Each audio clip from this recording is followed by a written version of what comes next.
In Jhadc, the National People Party emerged as the single largest party, securing 13 out of the 29 seats.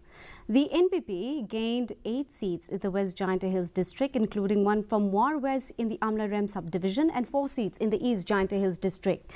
The VPP, a newcomer to the district election, opened its account with 8 seats, potentially making the Jhadc have a stronger opposition in the council. The Indian National Congress Party managed to secure 3 seats, with 2 from West Jhadc Hills district and 1 from East Jhadc Hills district. 2 independent candidates from Jowai South and Rimbai Cleariat also won. The NPP is holding a meeting with its MDCs and MDA coalition partners to stake claim and form the NPP-led Executive Council in the Jhadc.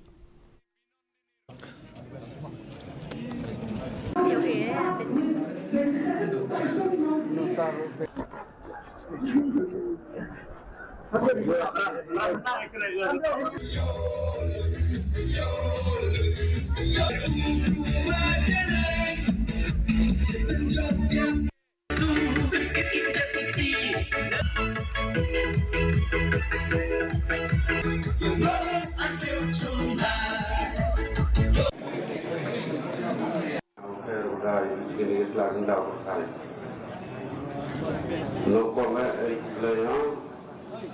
Yegi long the form with the seat of the sea. You are excellent. Tam Nikituki. Number Chanyunga, the constancy. With a crash zombie. The Permangan negative. The Nico Crow. You are operated starting the Nico. We history. The credit in Yamana. Java is the electoral district.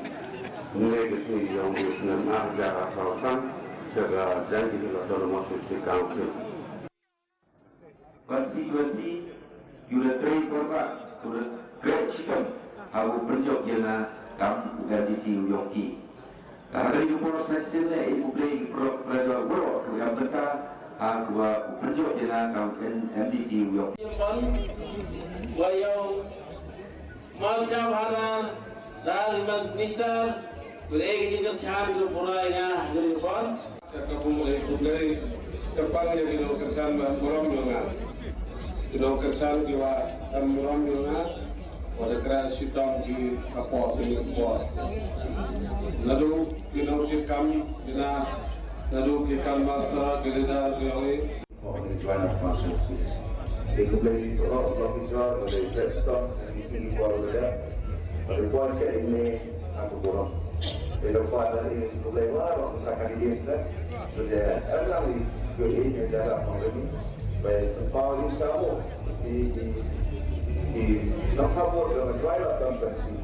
En is maakt, dat je verder aan het terug, die wanneer